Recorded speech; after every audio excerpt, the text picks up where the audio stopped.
this is Catherine, and today I want to talk about my prototype, which is early labor strikes picket sign. So let's start from the beginning.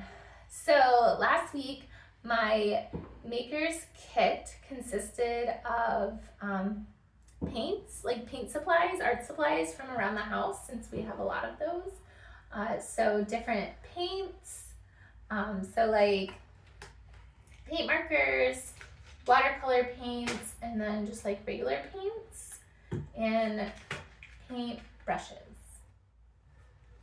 So I definitely knew I wanted to do something with art, but I also wanted to do something with history. So going into this week and having to thrift around the house, I kind of had that in mind of bridging this class with me as a history teacher. So I decided to use cardboard around the house, scissors, and duct tape to go along with my maker's kit. So after that, and my U.S. history textbook that I have. So after I had my maker's kit and my thrifting supplies, I kind of just sat with myself to figure out what I wanted to create, which is a early labor strikes picket sign.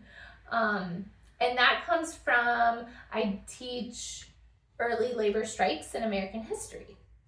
So my first thing I did was take the various paints, and I just wanted to see what it looked like on cardboard, since that's what I was going to use.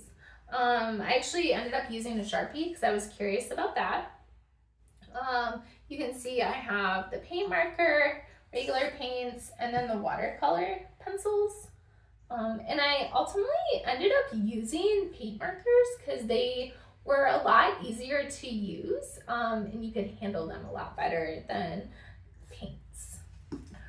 So after figuring out, okay, I'm going to use the paint marker, I decided to then create a template of the information that I would want students to use.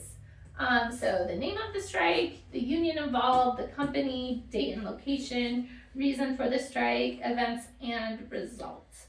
And then I ended up using a paint stir stick to use as a handle. And that was another thing I thrifted, which I don't think I talked about, but a paint stir stick. So this would be what you would look at creating a picket sign, informational. So then after I did that, I created an actual sign. So you'll notice that I decided to learn about the Flint sit-down strike, and then I put all the information that is asked in the template on here. And this would be something that I could show my students. So I was really excited that this assignment really pushed me to think about, well, what can I create to be able to put in my classroom and have my students also be able to create? Thank you.